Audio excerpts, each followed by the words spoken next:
Fox Business Alert Lyft CEO David Risher telling Fortune today there is, quote, zero likelihood that self-driving cars will replace human drivers in any reasonable time frame.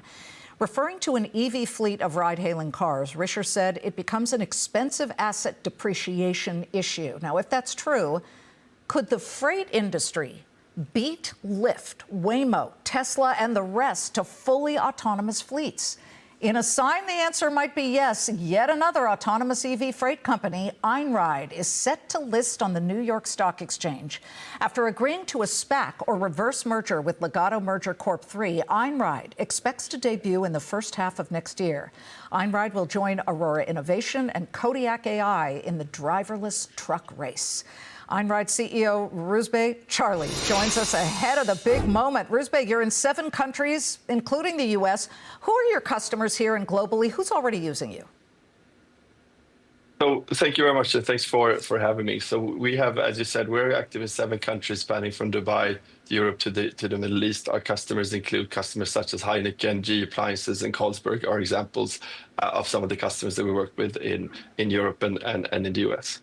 Okay, so I see Pepsi on your website. You're driving for them. I see Correct. Oatly. This sounds like you've convinced some of these companies to use your product. Let's show your product on the screen. These Einride trucks are pretty futuristic. They don't really have a cab. Can you describe them and how they are different from everything else that's out there when it comes to autonomous freight movers?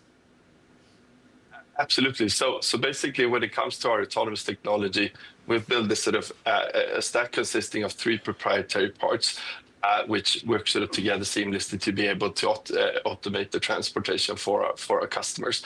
It's the Einride driver, which is at the core, the software stack that allows that sort of fuses the camera, lidar, and lidar technology into our digital sort of 2 separate autonomous driving stacks that makes the decision, if you will, for the vehicles.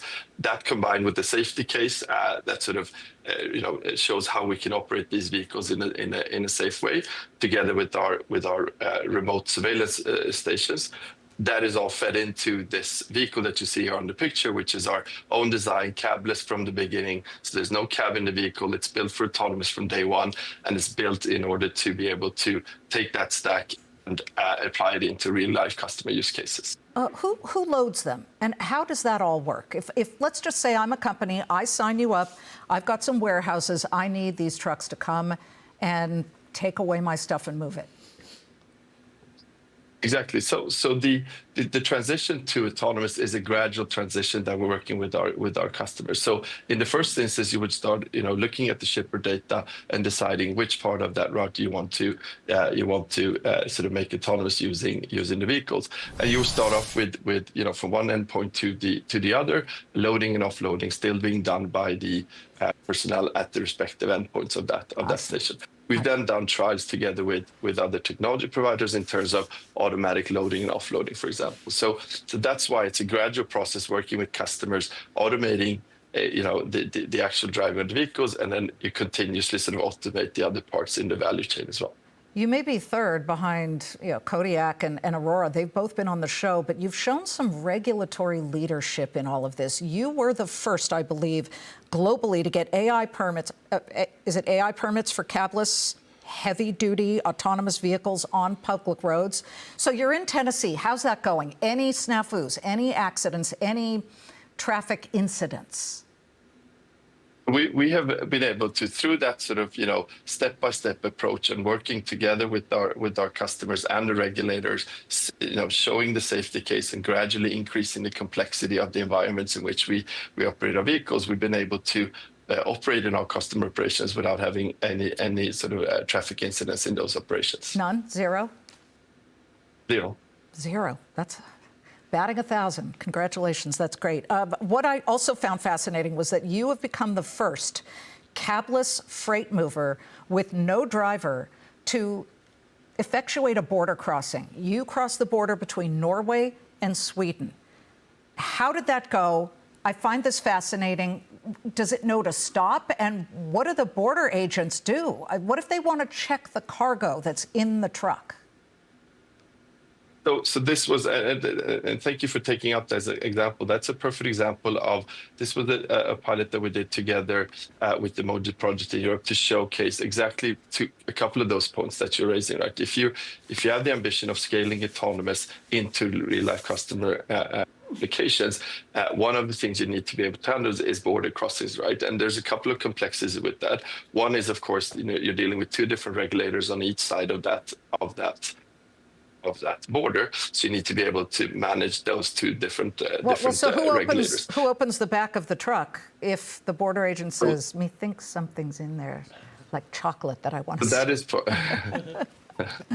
exactly, and that is part of having a system that can communicate with the border crossing and doing, for example, in this case, an automated sort of custom clearance operations. We also have, as you know, our autonomous technologies, the vehicles that are operating in the fleet are also supervised with our remote operators sitting at a distance and supervising the transportation that's being done. So there's always an opportunity for human intervention if required in any of the edge cases.